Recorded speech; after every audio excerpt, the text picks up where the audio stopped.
ایک گاؤں میں ایک گدھا رہتا تھا جس کا نام بولو تھا۔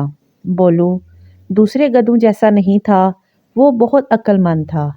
اس کا مالک احمد اسے بہت پسند کرتا تھا اور ہمیشہ کہتا، بولو تم صرف گدھا نہیں ہو، تم میرے سب سے بڑے مددگار ہو۔ ایک دن احمد نے بولو کے ساتھ اناج کے تھیلے بازار لے جانے کا فیصلہ کیا۔ راستے میں انہیں احمد کے 3 دوست اکبر، اسلم اور عارف ملے۔ وہ سب ساتھ سفر کرنے لگے۔ جنگل سے گزرتے ہوئے انہیں ایک عجیب سی آواز سنائی دی۔ یہ کیا تھا؟ اکبر نے گھبرا کر پوچھا۔ شاید کچھ نہیں ہوگا، اسلم نے کہا، لیکن بولو کے کان کھڑے ہو گئے۔ اسے پتا تھا کہ کچھ گڑبڑ ہے۔ اچانک کچھ ڈاکو جھاڑیوں سے نکل آئے۔ انہوں نے احمد اور اس کے دوستوں کو گھیر لیا اور ان سے پیسے اور اناج مانگنے لگے۔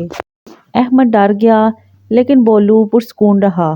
اس نے احمد کے کان میں کہا، مجھ پر بھروسہ کرو، میرے پاس ایک منصوبہ ہے۔ احمد نے سر ہلایا، جانتے ہوئے کہ بولو عقل مند ہے۔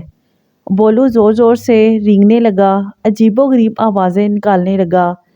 ڈاکو ہنسنے لگے، یہ سوچ کر گدھا صرف شور مچا رہا ہے، لیکن بولو کی آوازیں احمد اور اس کے دوستوں کے لیے اشارہ تھی۔ ہم بولو کو جادوئی گدھا ظاہر کرتے ہیں۔ احمد نے اپنے دوستوں سے سرگوشی کی۔ احمد آگے بڑھا اور کہا، یہ کوئی عام گدھا نہیں ہے، بولو اپنی جادوئی رنگ سے مدد بلا سکتا ہے۔ ڈاکو ہچکچانے لگے، سوچنے لگے کہ شاید احمد سچ کہہ رہا ہو۔ بولو نے اور زور سے آواز نکالی اور اپنے پروں سے مٹی اڑانے لگا۔ اچانک ڈاکو گھبرا گئے، کیا پتا یہ گدھا واقعی مدد لے آئے، چلو یہاں سے نکلتے ہیں۔